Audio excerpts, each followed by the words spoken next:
നമുക്ക് ഇത്രയും പേർക്ക് ഒരുമിച്ച് ഇവിടെ കൂടി വരുവാൻ, ദൈവത്തെ ആരാധിക്കുവാൻ കർത്താവ് നൽകിയ സാവകാശത്തിനായി സ്തോത്രം.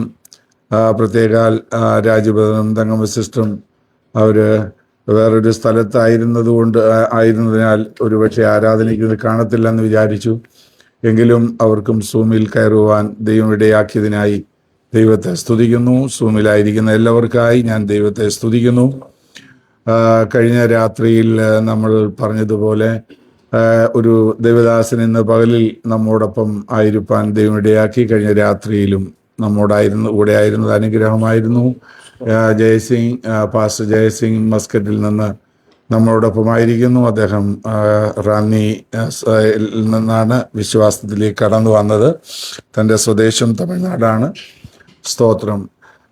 പാസ്റ്റർ ജോൺ വർഗീസ് ആൻഡ് കുടുംബം നമ്മുടെ ഈ ആരാധനയിൽ ഇന്നലെ രാത്രിയിലും ഇന്നും കടന്നു വന്ന് നമുക്കൊരുമിച്ച് ദൈവത്തെ ആരാധിക്കുവാൻ കർത്താവ് സാവകാശം നൽകിയതിനായി ദൈവത്തെ സ്തുതിക്കുന്നു. നമ്മൾ എത്ര പേരുണ്ട്, എവിടെ ആയിരിക്കുന്നു എന്നുള്ളതല്ല, സ്തോത്രം, നമ്മുടെ മധ്യത്തിൽ ദൈവ സാന്നിധ്യമുള്ളതാണ് നമുക്ക് ഏറ്റവും ശ്രേഷ്ഠമായത്. സ്തോത്രം. ദൈവത്തെ ആരാധിക്കുക എന്ന് പറയുന്നത് അതിനായി ദൈവം നമ്മെക്കുറിച്ച് ആഗ്രഹിക്കുന്നതാണ്. സ്തോത്രം. നമ്മൾ വായിച്ച ഈ 103 സങ്കീർത്തനം, സാംസ് 103, വളരെ പരിചയമുള്ള ഒരു സങ്കീർത്തനമാണ്. എന്നും നമ്മൾ പഠിക്കുന്ന സങ്കീർത്തനമാണ്. ഇന്ന് അതിൽ നിന്ന് ഞാൻ വായിച്ചെങ്കിലും അതിൽ നിന്ന് വലിയൊരു പ്രസംഗമൊന്നും പ്രസംഗിക്കാനുള്ള സമയമൊന്നും എടുക്കുന്നില്ല. കാര്യം ഗസ്റ്റ് ദൈവദാസന്മാരുള്ളപ്പോൾ അതൊക്കെ നമുക്ക് അങ്ങനെയുള്ളവരുടെ മെസ്സേജ്, അവരുടെ സാന്നിധ്യം വളരെ കുറച്ച് മാത്രമേ നമ്മളിവിടെ ലഭിക്കാറുള്ളൂ. കാരണം നമ്മുടെ ചെറിയ കൂട്ടായ്മ ആയതുകൊണ്ട് നമ്മൾ ആഗ്രഹിച്ചാലും പലരെയും നമുക്ക് അക്സെപ്റ്റ് ചെയ്യുവാൻ കഴിയാത്തതാണ്. എന്നാൽ അവർ വരുമ്പോൾ നമ്മൾക്ക് അവരെ മാനിച്ച് നമ്മുടെ അനുഗ്രഹത്തിനായി കൂടുതൽ സമയം കൊടുക്കേണ്ടത് ആവശ്യമാണല്ലോ. അതുകൊണ്ട് ഞാൻ വളരെ ചുരുങ്ങിയ വാചകങ്ങളിൽ ചില കാര്യങ്ങൾ ഓർപ്പിച്ചിട്ട് നമുക്കിവിടെ വീണ്ടും ആരാധിക്കാം. സ്തോത്രം. നമ്മളിവിടെ വായിച്ച ഈ സങ്കീർത്തനത്തിൽ ഇത് ദാവീദിൻ്റെ ഒരു സങ്കീർത്തനമാണെന്ന് നമ്മൾ പറഞ്ഞല്ലോ.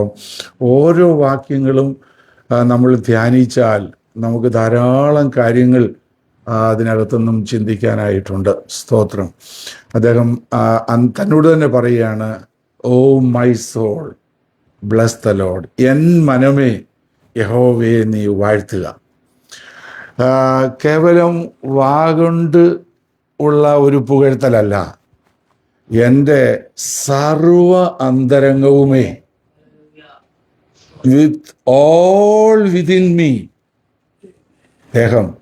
ദേഹി ആത്മാവ് പൂർണ്ണമായിട്ട് ആ ദൈവത്തെ മഹത്വപ്പെടുത്തുവാൻ അദ്ദേഹം ഓർപ്പിച്ചിരിക്കുകയാണ്. അങ്ങനെയാണ് നമ്മൾ ദൈവത്തെ ആരാധിക്കുന്നത്. സ്തോത്രം, സ്തോത്രം. ദൈവത്തെ ആരാധിക്കേണ്ടതിന് എന്തെല്ലാം ആവശ്യമുണ്ടെന്ന് അടുത്തത് പറയുകയാണ്. അവൻ്റെ ഉപകാരങ്ങളൊന്നും മറക്കരുത്. സ്തോത്രം. ദൈവം ചെയ്ത ഉപകാരങ്ങളെ നമുക്ക് ഓർക്കാൻ പറ്റുന്നില്ലെങ്കിൽ നമുക്ക് എങ്ങനെയാ മഹത്വപ്പെടുത്താൻ പറ്റുന്നത്? If you want to glorify God, first we need to remember what God has done in our life. നമ്മുടെ ജീവിതത്തിൽ എന്തോ ചെയ്തെന്ന് നമ്മൾ ഓർക്കുമ്പോഴാണ്, when we remember what God has done in our life, we will get thanks to the Lord. മറവി എന്ന് പറയുന്നത് വളരെ ഒരു പ്രശ്നമാണ്. സ്തോത്രം. എന്നാൽ നമ്മൾ ഓർത്തെങ്കിൽ മാത്രമേ സാധിക്കത്തുള്ളൂ. ഞാൻ ആ ഭാഗങ്ങളൊന്നും വിവരിക്കുകയല്ല. അടുത്ത ഒരു ഭാഗം നമ്മൾ പറയുന്നത് ഒരു കാറ്റലോഗാണ്. എന്താണ് ദൈവം നമുക്ക് വേണ്ടി ചെയ്ത ഉപകാരങ്ങൾ എന്തൊക്കെയാണ് എന്നുള്ളത് പറയുകയാണ്. സ്തോത്രം. അവിടെ നമ്മൾ പലരും ലിസ്റ്റ് തന്നെ കാണുന്നുണ്ട്. അകർത്യമൊക്കെയും മോചിക്കുന്നു, സകല രോഗങ്ങളെയും സൗഖ്യമാക്കുന്നു, നാശത്തിൽ നിന്ന് വീണ്ടെടുക്കുന്നു, ദയയും കരുണയും അണിയിക്കുന്നു, യവനും കഴുകനെ പോലെ പുതിയ വരുത്തണം, വായ്ക്ക് നന്മ കൊണ്ട് തൃപ്തി വരുത്തുന്നു. ഇതെല്ലാം ദൈവം ചെയ്ത ഉപകാരങ്ങളുടെ കാറ്റലോഗാണ്. അതോരോന്നും നമുക്ക് പറയേണ്ടതാണ്. പക്ഷേ ഫസ്റ്റ് എന്താ? അകൃത്യങ്ങളൊക്കെയും മോചിക്കുന്നു. നമ്മുടെ ജീവിതത്തിൽ ഏറ്റവും പ്രധാനമായിട്ട് നമുക്ക് കിട്ടേണ്ടത് നമ്മുടെ അകൃത്യം മോചിക്കുക എന്നുള്ളതാണ്. സ്തോത്രം. The first thing is we need forgiveness for our sin. നമ്മുടെ ജീവിതത്തിലെ പാപങ്ങൾക്ക്, അകൃത്യങ്ങൾക്ക് മോചനം ലഭിക്കുക എന്നുള്ളതാണ് ഒന്നാമത്തെ കാര്യം. അത് ദൈവം നമുക്ക് തന്നു. അതാണ് ഏറ്റവും വലിയ ഉപകാരം. അതിനോടുകൂടെ ശാരീരിക സൗഖ്യം, ഭൗതിക നന്മകൾ, ഇതെല്ലാം ദൈവം നൽകിയിട്ടുണ്ട്. അതിനെല്ലാം നമ്മൾ ദൈവത്തിന് നന്ദി പറയണം.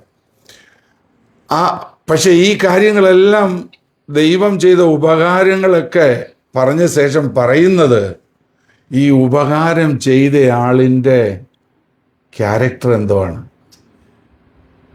നമുക്ക് ഉപകാരം ചെയ്ത ദൈവത്തിൻ്റെ സ്വഭാവം എന്താണ്? സ്തോത്രം. അതാണ് 8-ാം വാക്യത്തിൽ നമ്മൾ വായിക്കുന്നത്. കരുണയും കൃപയും നിറഞ്ഞവനാണ്, ദീർഘക്ഷമയും മഹാദയുമുള്ളവനാണ്. അതാണ് നമ്മൾക്ക് ഉപകാരം ചെയ്ത ദൈവത്തിൻ്റെ സ്വഭാവം.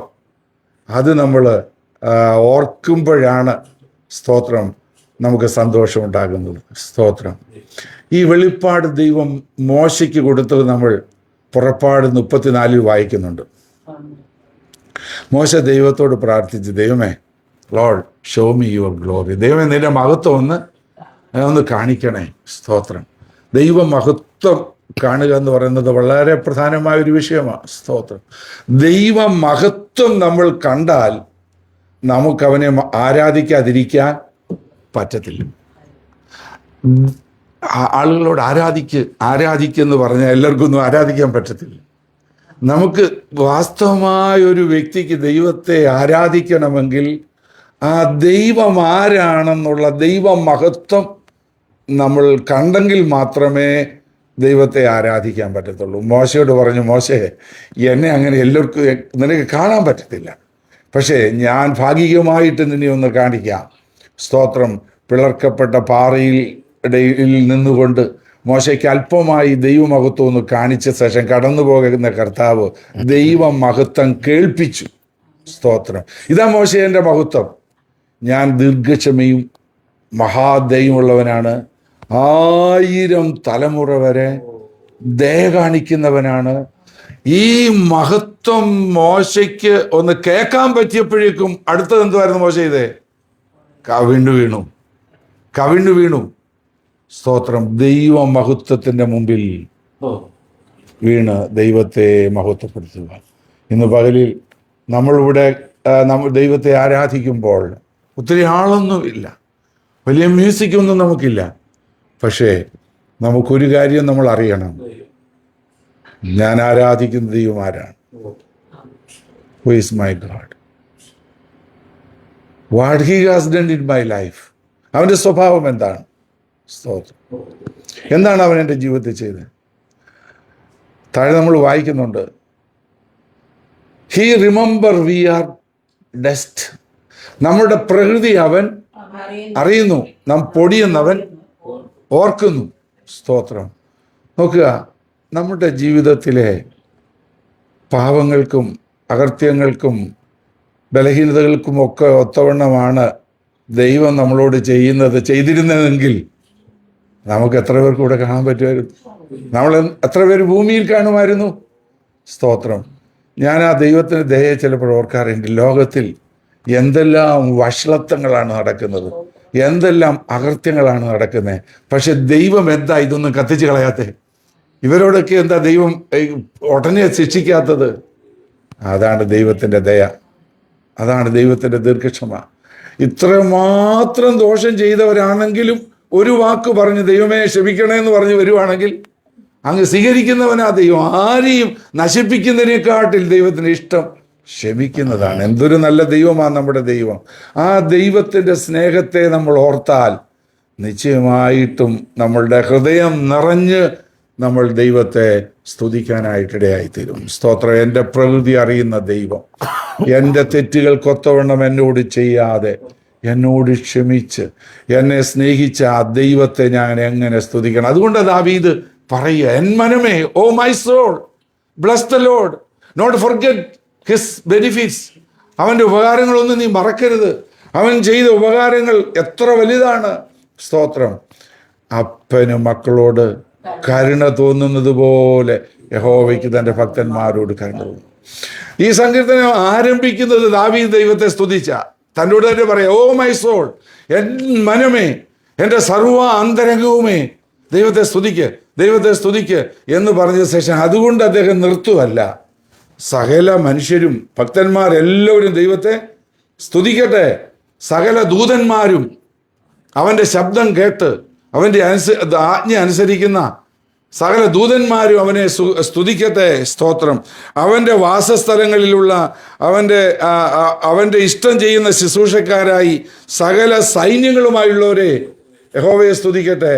ഞാനും എല്ലാ ദൈവമക്കളും സകല ദൂതന്മാരും എല്ലാവരും ദൈവത്തെ സ്തുതിക്കട്ടെ, അവൻ സ്തുതികൾക്ക് യോഗ്യനാണ്. ഹല്ലേലൂയ. ഇന്ന് പകൽക്കാലം നമ്മുടെ ഈ കൂടിവരവ് ആ ദൈവം ആരാന്ന് മനസ്സിലാക്കി ദൈവത്തെ ആരാധിക്കാനാണ്. നോക്കി, ഈ സങ്കീർത്തനത്തിൽ ഒരൊറ്റ പ്രയർ റിക്വസ്റ്റ് ഇല്ല. ദൈവമേ എന്നെ സഹായിക്കണേ, എന്നെ വിടുവിക്കണേ, എനിക്കത് തരണേ, എനിക്കിത് തരണേ എന്നൊരു പ്രയർ റിക്വസ്റ്റും ഇല്ല. ഈ സങ്കീർത്തനത്തിൽ ഒരു കംപ്ലൈൻറ്റും ഇല്ല. അവരെന്നോട് അങ്ങനെ ചെയ്തു, അവരെന്നോട് ഇഞ്ചുറി ചെയ്തു, അവരോടെല്ലാം നീ പ്രതികാരം ചെയ്യണേ. ചില സങ്കീർത്തനങ്ങളൊക്കെ അങ്ങനെയൊക്കെ അവർ പറഞ്ഞിട്ടുണ്ട്, പഴയ നിയമഭക്തന്മാർ. പക്ഷെ ഇതിനകത്ത് ശത്രു സംഹാരമോ ആവശ്യങ്ങളെക്കുറിച്ചോ കംപ്ലൈൻറ്റുകളെക്കുറിച്ചോ ഒന്നുമില്ല. എല്ലാം ദൈവത്തെ സ്തുതിക്കാനുള്ള ആഹ്വാനമാണ്. എല്ലാവരും അവനെ സ്തുതിക്കണം. ഇന്ന് പകലിൽ നമ്മളിവിടെ ആരാധിക്കുമ്പോൾ സ്തോത്രം, ഷിക്കാഗോയിൽ ആയിരക്കണക്കിന് വിശുദ്ധന്മാർ ഒരുമിച്ച് ദൈവത്തെ ആരാധിക്കുകയാണ്. അതെന്തൊരു ആരാധനയാ! ആ പാട്ടും ആരാധന എത്ര ശ്രേഷ്ഠമാണ്. അതുപോലെ ഓരോരോ ലോക്കൽ ചർച്ചിൽ എത്രയെത്ര വിശുദ്ധന്മാരാണ് ദൈവത്തെ ആരാധിക്കുന്നത്. ഷിക്കാഗോയിലെ കൂട്ടത്തെക്കാൾ കൂടുതൽ ഉള്ള ഒറ്റ കൂടിവരവുകൾ പലയിടങ്ങളിലുമുണ്ട്. എല്ലായിടത്തും ദൈവത്തെ ആരാധിക്കുകയാണ്.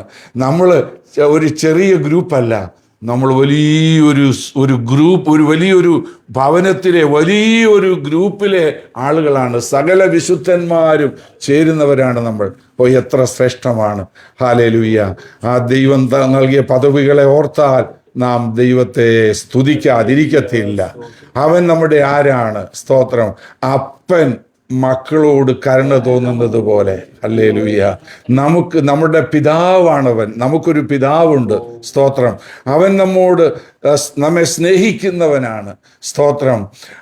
അതുകൊണ്ട് അവൻ നമ്മുടെ തെറ്റുകളെ കറക്റ്റ് ചെയ്യുന്നില്ല എന്നില്ല, വളരെ ഗൗരവത്തോടെ നമ്മളോട് അവന് നമ്മളെ ശാസിക്കുകയും ശിക്ഷിക്കുകയും ചെയ്യുന്നുവെന്ന് എബ്രായ ലേഖനം 12 നമ്മൾ വായിക്കുന്നുണ്ട്. പക്ഷേ അവൻ നമ്മുടെ അപ്പനാണ്, നമ്മെ നശിപ്പിക്കുന്നവനല്ല, നമ്മോട് കരുണ കാണിക്കുന്നവനാണ്. ആ ഒരു സ്നേഹത്തിൽ എനിക്കൊരു സ്നേഹമുള്ളൊരു പിതാവുണ്ട്, എന്നെ കരുതുന്നൊരു പിതാവുണ്ട്, എനിക്ക് വേണ്ടി എല്ലാം നിർവഹിച്ചു തരുന്ന ദൈവമുണ്ട്. അവനെ ഞാൻ ആരാധിക്കുന്നു, അവനെ ഞാൻ സ്തുതിക്കുന്നു. അതല്ല നമ്മൾ പാടിയത് ആരാധന. നമുക്കിന്ന് പകൽക്കാലം നമ്മൾ ഹൃദയാംഗമായിട്ട് ദൈവത്തെ ആരാധിക്കുകയും ദൈവത്തെ നമുക്ക് സ്തുതിക്കുകയും ചെയ്യാം. സ്തോത്രം. കർത്താവ് അതിനായി നമ്മുടെ ഹൃദയങ്ങളെ ഒരുക്കുമാറാകട്ടെ. എല്ലാവർക്കും ചേർന്ന് അല്പസമയം ദൈവത്തെ ഒന്ന് സ്തുതിക്കാം, ഈ സങ്കീർത്തനത്തിൽ വായിച്ചതുപോലെ. ആമേൻ. നമുക്കൊരു പാട്ടും കൂടെ പാടി, ആ പാട്ടൊന്ന് പാടി ദൈവത്തെ ഒന്ന് വീണ്ടും ആരാധിക്കാം.